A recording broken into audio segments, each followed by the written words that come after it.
오늘은 부족해서 불행한 것이 아니라 과도해서 불행한 것, 부족해서 불행한 것이 아니라 과도해서 불행한 것이라는 제목으로 하나님 말씀 증거하도록 하겠습니다.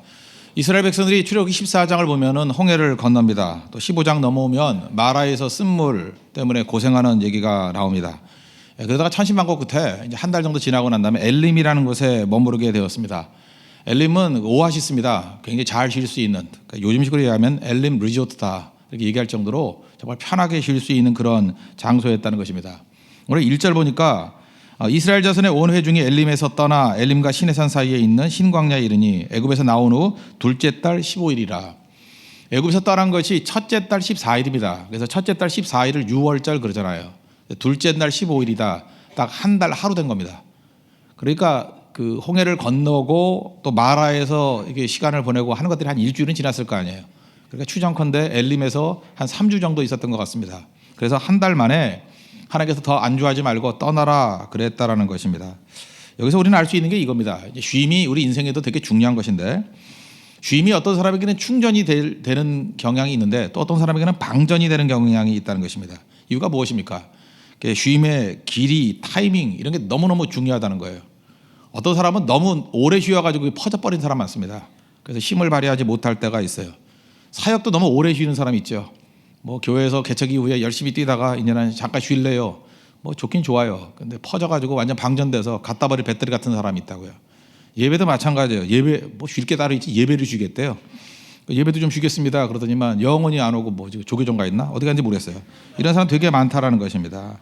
그러니까 중요한 게 뭐예요? 이게 쉼도 일하고 난 다음에 쉼이 있어야 충전이 되는 거지, 쉬기만 해가지고는 아무것도 안 된다는 것입니다. 여러분, 쉼의 능력 이게 되게 중요한 것입니다. 저는 옛날에 복싱 좋아했습니다. 권투 할 때 보면은 요즘에 12회까지 하지만 옛날에 15회까지 합니다. 그럼 굉장히 목이 타거든요. 저도 2회까지 해봤습니다. KO 당했지만 2회까지는 해봤어요. 이게 뭐 보통 있는 일이 아니에요. 근데 이제 목이 타잖아요. 근데 여러분 유심히 한번 보십시오. 12회쯤 13회쯤 돼가지고 막 기진맥진해 있는데 그 코치가 물을 줍니다. 물 마시는 선수는 다 KO예요. 물 안 마셔요. 물 입에다 넣고 헹구기만 하는 거예요. 그냥 곧장 뱉어냅니다. 거의 뱉어내지 않아요? 저는 그게 너무너무 궁금했어요. 왜 복싱 선수가 저렇게 목이 타는데 물을 안 마시고 뱉어내나. 물 마시면 주저앉는데요. 물 마시면 주저앉고 그냥 입만 가실 정도로 돼야만 계속 싸울 수 있는 힘이 있다는 것입니다. 우리 사모는요, 그 하루에 2가지 일을 잘 못해요. 그래서 제가 알아요. 이제 오래같이 살아가지고 안다고요. 어디 나갔다가 또 데려갈 일이 있으면 절대 집에 집어넣으면 안 돼요. 들어가면 못 나와요. 똑같은 거예요, 그죠? 앉았다가 못 나와요. 항상 바깥에 빙빙 돌게 만들고 난 다음에 나 혼자 들어갔다 나와야 되는 거고 똑같습니다. 쉬면은 주저앉게 된다는 거예요. 여기서 알 수 있는 게 무엇입니까? 리듬이 중요하다는 거예요. 쉼에도 리듬. 그래서 잘 쉬는 사람 보면 지혜로운 사람이에요. 누가 잘 쉴 수 있느냐? 일하는 걸 아는 사람이 쉬는 것도 아는 거예요. 6일 동안 일하고 7일째 쉬는 거. 하나님은 기가 막힌 코치입니다. 엘림에서 이거 이상 쉬면 안 된다는 거예요. 퍼진다는 거예요. 너희들 이제 무장하고 이제 광야를 향해서 나아가라. 16장부터 본격적인 광야거든요. 광야로 진출하게 만들 때 하나님이 이끌어 주시더라는 것입니다.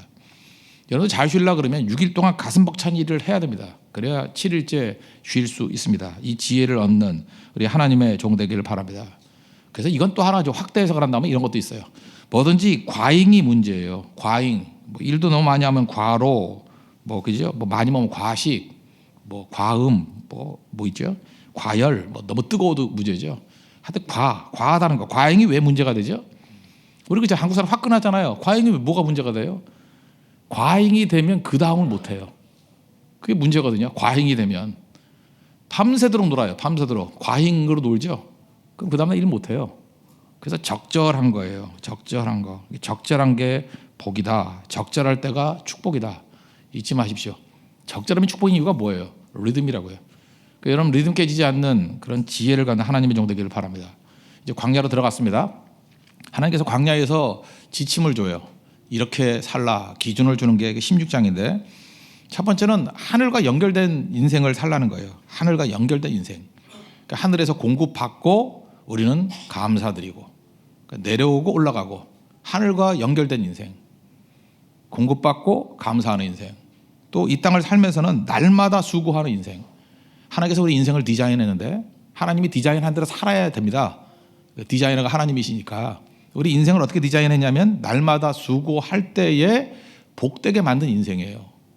그래서 날마다 수고해야 돼요. 날마다. 그죠? 몰아서 하면 안 되고 날마다. 하나님이 디자인한 거예요. 그대로 순종하면 하나님께서 복 주신다. 그리고 세 번째는 축복의 시험을 이기는 자가 되라. 축복도 좋은 거에 다 독이 있습니다. 그래서 축복의 시험을 이기는 자가 될 때 끝까지 가고 뿌리 내릴 수 있다. 오늘 본문을 통해서 이 세 가지를 살펴보도록 하겠습니다. 첫 번째는 광야 인생을 살 때 하늘과 연결된 인생을 살라는 거예요. 하늘로부터 공급을 받지요. 우리는 감사해야 된다는 것입니다.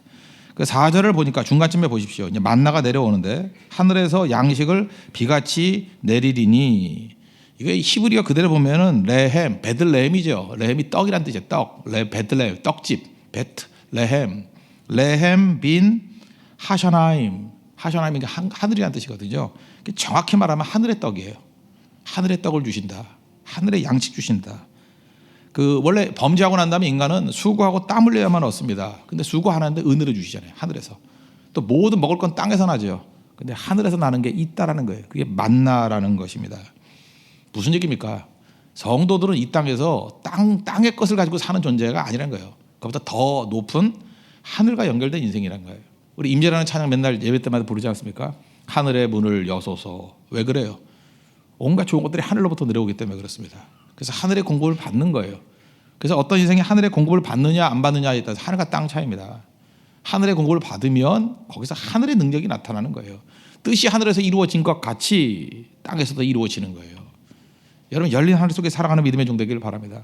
그러니까 하늘을 의지하고 사는 거예요. 하나님 의지하고 사는 것입니다. 근데 우리는 하나님 의지 안 해요. 조금 전에 간증을 들었지만 뭐 그런 사람들이 많아요. 좀 의지할 듯 하다가 또 자기 믿어요. 그래서 깨지면 그러잖아요. 저도 마찬가지입니다. 어려울 때는 하나님께 매달립니다. 인생에 어려움이 있잖아요. 근데 하나님 매달리다가 조금만 좋아지면 인간이 참 간사합니다. 하나님 잊으려고 그래요. 목사도 그래요. 목사도.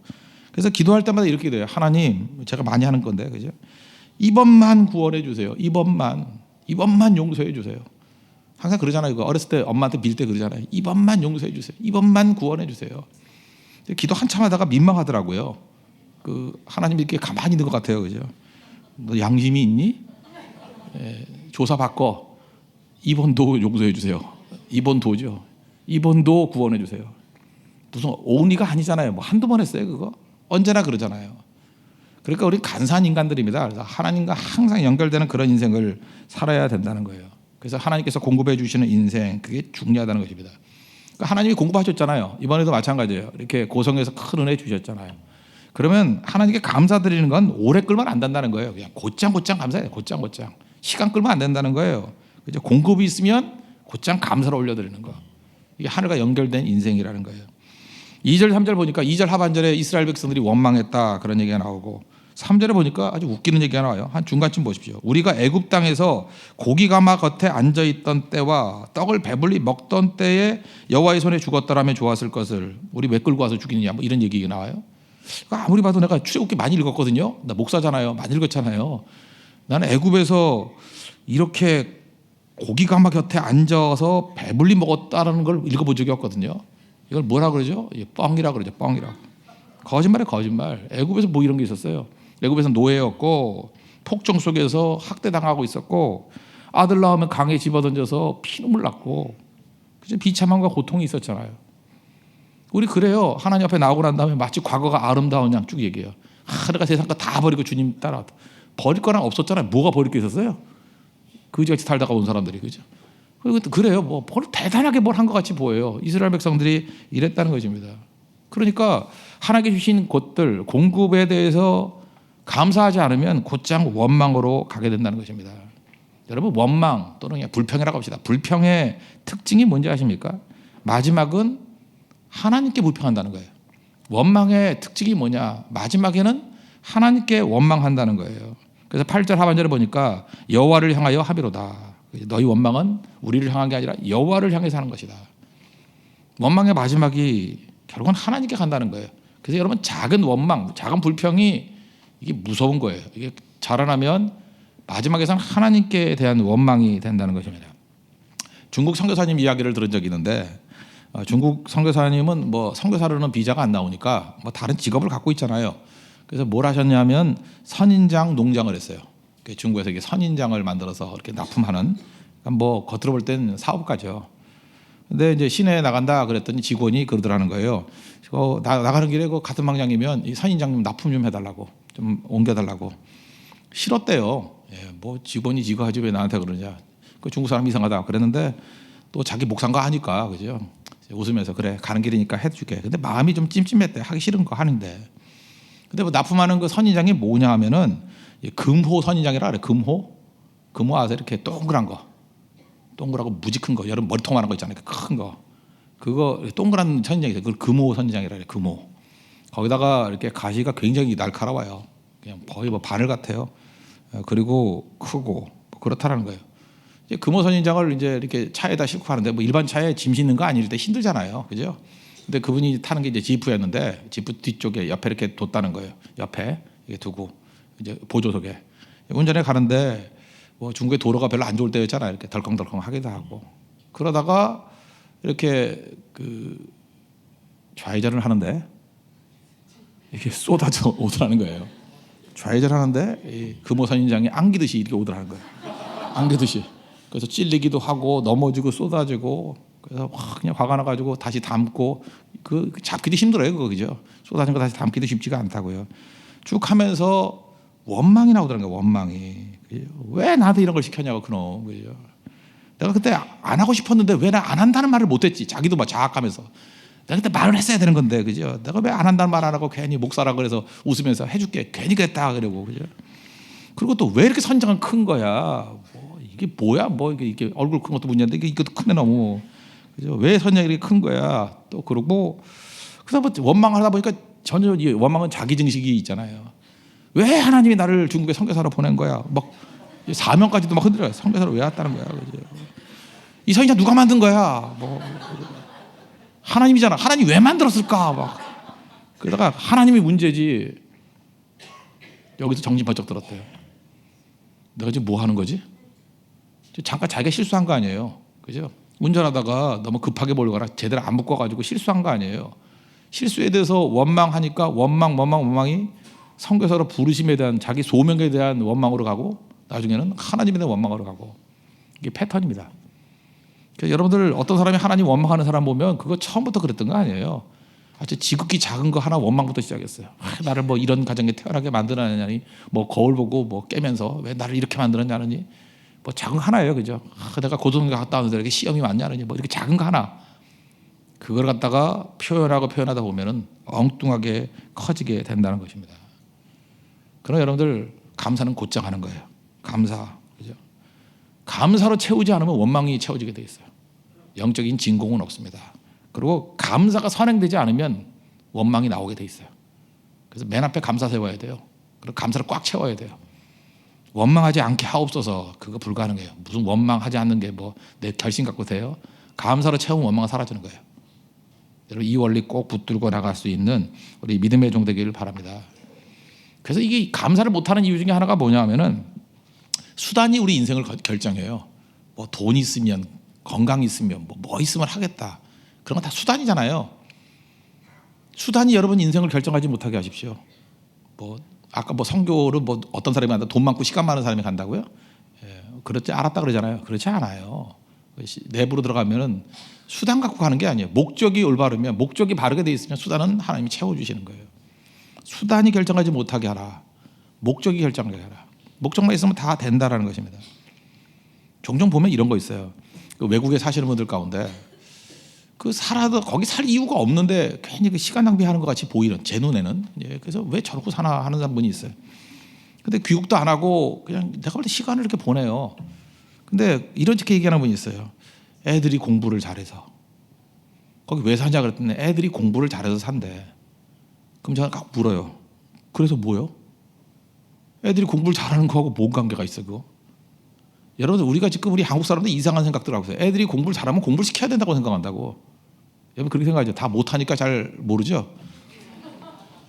공부를 잘하는 건 그냥 공부를 잘할 뿐이에요. 공부를 잘하는데 왜 가족이 헤어져 살아야 돼?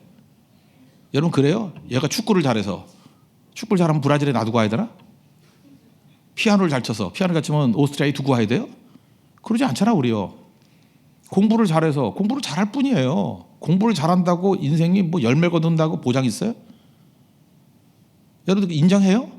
여러분 이 사회에서 공부를 잘하는 사람에게 모든 걸 다 줄 용의가 있어요? 그거 아니라고 길길이 뛰잖아.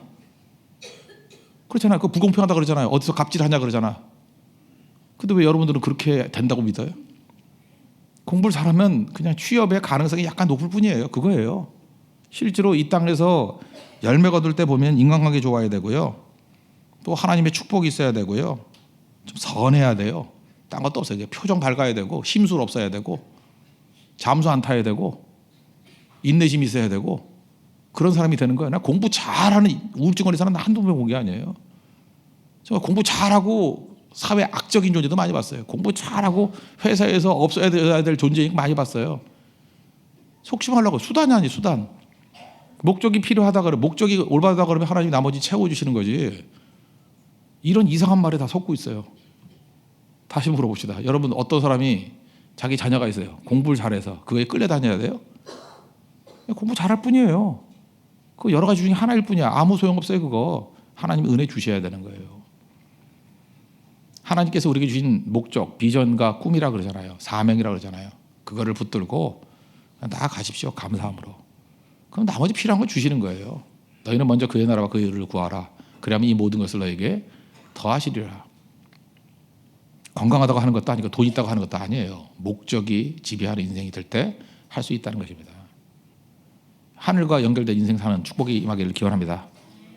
또 한 가지는 날마다 수고하는 인생을 살라는 거예요. 4절 한 중간쯤에 보니까 백성이 나가서 일용할 것을 날마다 거둘 것이다. 날마다 매일매일 거두래요. 매일매일 나가서 수고해서 거두래요. 그냥 하나님이 기왕 하늘에서 내려주실 거 여러분 그런 생각 안 해요? 하나님 하늘에서 내려주잖아요. 먹을 거를. 그러면 집 안에 이렇게 자동으로 넣어주면 얼마나 좋아. 냉장고에 딱딱 집어넣게. 아니면 상도 차려주고 밥상까지. 우렁각시가 그런 거 아니에요? 우렁각시? 우렁각시 몰라요? 전래동화에? 저는 어렸을 때 우렁각시가 있었으면 좋겠다 생각을 했어요. 귀찮아서 나도 모르게 누군가가 와가지고 밥 해놓고 다 차려놓고 빨래 해놓고 청소해놓고 우렁각시. 근데 그 내가 나중에 보니까 커서 보니까 우렁각시는 그 짝사랑하는 여자였어. 그죠? 아니에요? 그죠? 숨어서 이렇게 도와주는 짝사랑. 생각하니까 그 스토커더라고. 그 굉장히 그 무서운 여자더라고요. 그게 우렁각시. 그런 사람 있다 그러면 그거 겁나죠. 그렇잖아요. 뭐 이상한 여자가 와가지고 밥 차려놓고 하고. 그 어렸을 땐 역시 순진할 땐 다른 거예요, 그죠? 하나님은 우렁각시 아니에요. 바깥에 만나주고 가서 노동해서 직접 거두래요. 날마다 거두래요. 왜 그러죠? 매일매일 일어나는 거예요. 이게 새벽에도 훈련일 수도 있고. 21절 보니까 해가 뜨면 쓰러졌다 그러잖아요. 일찍 가서 거두지 않으면 먹을 수가 없었다는 것입니다. 저는 이걸 이렇게 생각해요. 하나님이 우리 인생을 디자인한 내용이라고 생각해요. 하나님은 우리 인생을 어떻게 디자인했느냐? 행복이란 땀 흘려 먹는 삶이다 이렇게 디자인했어요. 여러분들 우리 한국 사람들은 그러잖아요. 하도 가난하게 살아가지고 뭐 놀고 먹는 게 꿈이라고. 놀고 먹으면 행복하지 않아요. 놀고 먹어보신 분들 몇 분 있죠? 뭐 요즘에 초등학교 애들 뭐 꿈이 그거라 그러대요. 뭐 부동산 임대업이라고. 그 아버지가 그러고 먹고 사는가 봐, 그죠? 부동산 임대업 해봤어요? 그거 쉬운지 알아요? 돈 안 내는 사람 있고 떼먹는 사람 있고요. 그것도 열심히 해야 돼요. 그거 세금 제대로 안 내면 세금 폭탄 맞고요. 부동산 임대업이 뭐 땅 짓고 헤엄치기 아니에요. 그거 어떻게 될지 몰라요. 나중에 건물 안 팔려가지고 골치 아프고 동네 조폭 와가지고 시비 걸고 뭐 별거 다 있어요. 그거 어떻게 이렇게 잘하느냐. 저 목사잖아요. 상담을 많이 해서 알아요. 그러나 만약에 이렇게 땅 짓고 헤엄치기를 아무것도 아니라 그러면 그 사람 행복하지 않아요. 뭐 저절로 온다고 그 행복해질지 압니까? 절대 그게 아니에요. 하나님 그렇게 디자인하지 않았다라는 것입니다. 인생에는 의미가 있어야 돼요. 미닝, 의미가 있어야 재미가 있다니까요. 인생을 재미로 살지 말라 그랬죠. 인생을 재미로 살자. 인생을 의미로 살아야지. 의미를 추구해야 재미가 오는 거예요. 재미만 추구하면 그 쾌락입니다. 절대 행복하지 않다라는 거예요. 여기 하나님께서 주신 게 뭐예요? 일용할 양식이죠. 데일리 브레드. 날마다 먹을 거 그거 주셨다라는 거예요. 한 오멜씩. 오멜이라고 16절에 나오죠. 오멜. 그 밑에 나눠주 보니까 뭐라고 돼 있어요? 2리터. 그러니까 2리터 정도. 2리터 알죠? 2리터 그거 뭐 페트병 있잖아요. 그 먹는 거 콜라 같은 거 2리터. 그 정도가 하루 먹을 양으로 줬다는 거예요. 만나를. 그래서 그거 먹었습니다. 1인당 2리터. 한 오멜. 더 거두면 다 없어져 버리고 하나님이 명령했잖아요. 그것만 딱 거두어 먹어라. 날마다 먹어라. 우리는 지금 자본주의 시대에 살기 때문에 다 이렇게 생각하죠. 잉여가 좋은 건지 알죠. 잉여 자본, 뭐 남아 도는 거, 그게 우리가 행복을 주다. 그 수단 아니에요? 잉여가 우리에게 행복을 줘요? 나 요즘에 하나님께서 이 자본주의 체제에 대한 심판으로서 요즘 젊은이들이 만든 단어라 생각해요. 잉여 그러다. 저는 잉여예요. 그러고 뭐 잉여가 뭔가 했더니 쓸데없는 사람을 잉여라 그래. 취업도 안 되는 사람, 뭐 남아 도는 사람, 뭐 선택받지 못하는 사람. 그러니까 뭐 말이 어려우면 여자 4명 있는데 남자가 3명만 찍고 하나가 남았어. 걔가 잉여예요. 알았어요? 잉여. 예수님 제자 4명 있었는데 초창기 제자 4명. 베드로, 안드레, 야고보, 요한. 근데 안드레만 3명 중에 못 꼈잖아요. 그러니까 안드레가 그 사람 잉여라고. 그런 식의 표현들. 근데 하나님은 그렇게 잉여 인간을 만든 적이 없어요. 하나님이 잉여가 있어. 잉여가. 그 사람들이 이걸 매도시키는 거지. 그 사람에게 각각의 다 가치가 있다는 것입니다. 여기서 우리는 깨닫게 된 게 뭐예요? 잉여가 옛날에 힘인 줄 알았죠. 잉여 자본이 사회를 힘들어하는 원동력이 되는 생각하는데 아니에요. 잉여가 힘이 안 돼요. 잉여는 벌레 생기고 냄새 난다 그러잖아요.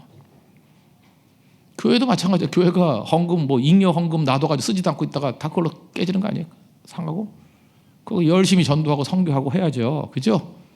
누가 잉여를 두래? 잉여는 다 썩게 돼 있다는 것입니다. 잉여에서 마음을 두면 안 돼요. 필요하면 하나님이 주시는 겁니다. 주시는 거. 여러분 그러잖아요. 뭐 내가 없어서 못한다고. 솔직히 말해서 없어서 못한 거 있어요? 그럼 뒤집어 얘기하니까 더 주시면 할래요? 이번 선교도 가보면 그래요. 돈 많은 사람들은 오히려 안 와요. 잉여들은 안 와요. 없는 사람들이 와요. 오히려. 시간도 많은 사람들. 난 그래. 별로 할 일도 없는 사람들이 진짜 잉여 시간이 많은 사람이 안 와요. 그 회사에서 어렵게 휴가 내서 와요. 그죠? 남편한테 웍작 간다고 속이고 와요. 이게 바쁜 사람들. 이게 다르다고요. 그게 더 있으면 한다고요? 절대 그렇지 않다는 것입니다. 하나님께서 우리에게 주셨던 것들 땀 흘리고 수고해서 얻는 거 하나님께서 그거를 더 기뻐하신다. 그래서 성경의 원리예요. 부족해서 불행한 게 아니고 과도해서 불행한 거예요. 엉뚱한 소리 하고 있죠. 많으면 행복할 것 같죠. 부족하다고 불행하지 않아요. 그래서 가난한 집이 행복한 게 더 많아요. 사랑도 깊고. 과도하면 불행해지는 거예요. 과도하면.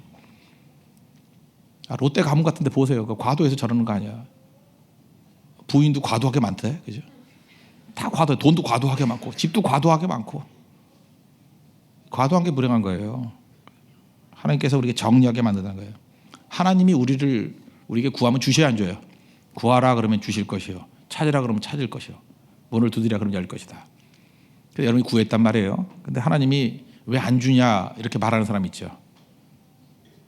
명심하죠. 하나님은 필요를 채우십니다. 하나님은 욕심을 채우지 않아요. 여러분이 구한 게 욕심이면 안 채워요. 근데 실제로 봐요. 필요는 다 채우셔요. 필요를 안 채운 게 뭐가 있어요? 필요는 다 채우신다고. 그 15장에 보면요. 그 모세의 노래가 나오는데 홍해 갈라지고 난 다음에 9절에 보니까 원수 바로 왕이 이렇게 얘기했다는 얘기가 나와요. 원수가 말하기를 15장 9절 내가 뒤쫓아 따라잡아 탈취물을 나누리라. 내가 그들로 말미암아 뭐라 그래요?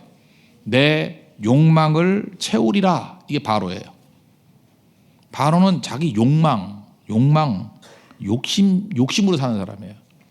하나님 욕심 안 채워요. 그러나 하나님은 너의 필요를 채우시리라. 우리 필요를 다 채우신다는 것입니다. 그래서 걱정하지 말라고요. 필요를 안 채우시는 분이 아니잖아요. 그 마태복음 6장에 나오잖아요. 뭐 참사가 굶어 죽는 거 아니에요. 필요 채우신다는 거지. 들의 백합화를 봐라. 뭐 솔로몬도 그만큼 못 입었어. 다 필요를 채우는 거잖아요. 여기 오신 분 가운데 지금 옷 벗고 오신 분 없잖아요. 다 옷 입고 왔지. 굶어서 이렇게 뼈만 남은 사람 없잖아요. 너무 먹어서 다이어트 한다 그러고 있지. 뭘 걱정해. 필요는 다 채웠는데. 지금 없다 그러는 거 다 뭐예요? 욕심이지 뭐. 욕심. 남자가 없다고? 그 욕심이지. 남자 많아요. 지천에 깔려 있어요. 여자가 없다고? 욕심이지. 여자 많아요. 욕심을 버리는 순간 필요가 보여요. 그 정도만 합시다. 예. 그리고 필요가 멀리 있는 게 아니라 그 내용 보세요. 13절 보니까 진주위에 있다 그랬죠. 진주위에. 가까이 있어요. 하나님이 뭐 만나를 뭐 산 넘고 물 건너서 찾게 안 했어요. 진 천원대 바로 옆에, 멀리 가는 게 아니에요. 난 지금도 이해를 못하는 게 뭐냐면, 교회에서도 예배도 많고 기도도 많은데 굳이 기도원 간다 그러는 사람들, 기도원 갔다 안 와 아직도. 그 뭐 하는 기도인지 그게, 나 참 기도원 갔다 아직도 안 와. 참 그 이상한 사람들이에요, 그죠? 뭘 기도하고 있는지. 특별 모임 간다, 그래서 다 이상한 데 빠지고. 그러니까 그 성격도 보니까 그게 그 이단에 빠지는 성격이 있어요. 그리고 가치 없게 사는 성격이 있다고. 그게 자기가 산다 그래. 자기가 지금 주어진 곳이 은혜의 자리인 걸 모르는 거죠. 집 밖에 환상이 있는 거죠. 여러분, 고난의 밤을 겪고 있습니까? 하나님께 고생이 많나, 힘이 힘들다. 아침에 만날 주셨다는 얘기는 뭐예요? 되게 밤에 고민하잖아요. 고민의 밤, 잠 못 이루는 밤, 염려로 지새우는 밤. 근데 밤새 하나님은 만나를 예비하고 계셨어요. 하나님께 여러분의 만나를, 여러분 고민의 밤 속에 예비하심을 믿으시기 바랍니다. 고민한다고 만나 생기는 거 아니에요. 하나님이 주시는 거예요. 그거 붙들고 나갈 줄 알아야 된다는 것입니다. 하나님 왜 날마다 만나를 구하라고 그랬을까요? 동행하려고. 여러분 그랬으면 좋겠죠. 하나님 한 달치 한꺼번에 줘요. 한 달치 주면 어떡하려고? 한 달에 한 번만 예배 드리려고? 주님. 여러분 진짜 만나고 싶으면 어떻게 해야 돼요? 만나고 싶으면 일부러 막 두고 가잖아요. 연애할 때. 그런 거 안 해봤어요? 어떤 선생님 딸이 좋았어. 그럼 선생님 집에 갔다 자꾸 두고 와. 뭐 두고 왔는데 또 가고. 참 착하신 분들이네. 안 해보셨네 그런 거. 예. 자꾸 만나고 싶으면 쪼개서 주는 거예요. 우리 부모님한테도 그래요. 저 손자손녀들한테 뭐 용돈 줄 때 좀 나눠주라고. 한 번에 주지 말라고. 한 번에 주면 인사 안 오잖아. 10,000원씩 10번 나눠줘야지 10번 오지. 하나님은 그런 분이에요. 아시겠어요? 날마다 예배드리라고. 날마다. 동행이 능력이지 주시려는 마음은 얼마든지 있다는 것입니다. 이건 주님과 동행하라는 얘기예요. 세 번째로 축복의 시험을 이기는 자들이 되어라는 것입니다. 4절 보니까 이같이 하반절, 이같이 하여 그들이 내 율법을 준행하나 아니하나 내가 시험하리라. 축복도요, 순종이 필요하다는 것입니다. 하나님의 말씀의 룰을 지킬 줄 알아야 된다는 거예요. 여섯째 날에는 그 2배 거두라 그랬죠. 5절, 여섯째 날에는 그들이 거둔 것을 준비할지니 날마다 거두는 것에 갑절이 되리라. 왜 그렇죠? 이게 원문을 보면요, 이 5절하고 그 다음에 그 뒤에 나오는 22절하고 조화를 이루기 위해서 그래요. 5절의 원문은 2배 거두라는 얘기가 아니고 그냥 정상적으로 거두라라는 얘기가 나와요. 그러면 2배가 된대요. 그런 표현이에요. 근데 22절 보니까 2배 거두라는 얘기가 나와서 그 조화를 이루기 위해서 5절에 부연 설명을 했을 뿐이야. 근데 5절까지만 본다 그러면 그거예요. 그러니까 똑같이 거두는 거예요. 여섯째 날도. 그럼 하나님이 기적적으로 두 배로 먹을 수 있게 해주신다는 거예요. 하여튼 뭐가 해석이 됐든 간에 이건 무슨 얘기예요? 하나님 믿고 의지하라는 거예요. 이걸 뭐 주일 성수라고 얘기할 수도 있는데 한번 생각해 보세요. 주일 성수 왜 못하죠? 믿음이 없어 못하는 거예요. 굶을 것 같잖아. 주일에 왜 열심히 애들 학원 보내죠? 대학 떨어질까 봐. 열심히 보내도 떨어지대. 과외 공부해도 떨어지대. 아직도 모르겠어요. 뭔 소린지. 열심히 돈 벌면 돈이 모일 것 같지요. 난 돈 하면서 돈 버는 사람 못 봤어. 그러니까 만천하에 뭘 알리고 있냐면 나 믿음 없어요 라고 하는 소리를 지르고 있는 거라고. 나 믿음 더럽게 없어요. 정말로 없어요. 난 주일도 못 쉬어요. 애새끼들도 맨날 공부시켜야 돼요. 불안해요. 믿음 없다는 얘기예요. 정말 재밌는 게 시년이죠. 시년. 50년마다 한 번씩 시년 지새는 거 있잖아요. 시년은 3년 동안 일 안 하는 거 아세요? 생각해봐요. 7년째, 6년 일하고 7년째 안식년이잖아요. 그러니까 7년 쉬는 거고. 그러니까 77이 49, 49년째는 안식년이니까 쉬어야 되죠. 1년 쉬고. 50년째는 희년이니까 쉬어야 되죠. 2년 쉬고. 그 다음에 씨 뿌리고 거두는데 1년 걸리잖아요. 3년 쉬고. 그러니까 채 만 3년은 아니지만 거의 3년 가까이 쉬는 게 시년이에요. 주빌리라고. 근데 100세 다 못 살잖아요. 그러니까 여러분 평생의 희년은 한 번밖에 안 오죠. 모세 가타에 2번 와. 2번 오면 좋잖아요. 그 하나님께서 은혜 주셨으니까 뭐 2번 아니라 3번도 모시겠어. 희년을 섬겼다는 건 이건 100% 믿음이에요. 믿음. 이스라엘 백성들도 희년을 지킨 사람이 거의 없어요. 그래서 저는 인생 가운데 여러분들 한 3년 정도는 하나님께서 타임을 주시면 그냥 신년을 한번 섬겨봐요. 섬겨만 다니고 주님 앞에 헌신만 하고. 근데 이게 말로는 한다 그러다가 1년 지나고 다 흔들려버려. 왜 흔들려버려요? 믿음이 없거든. 정말로 믿음이 없어. 막 불안한 거야.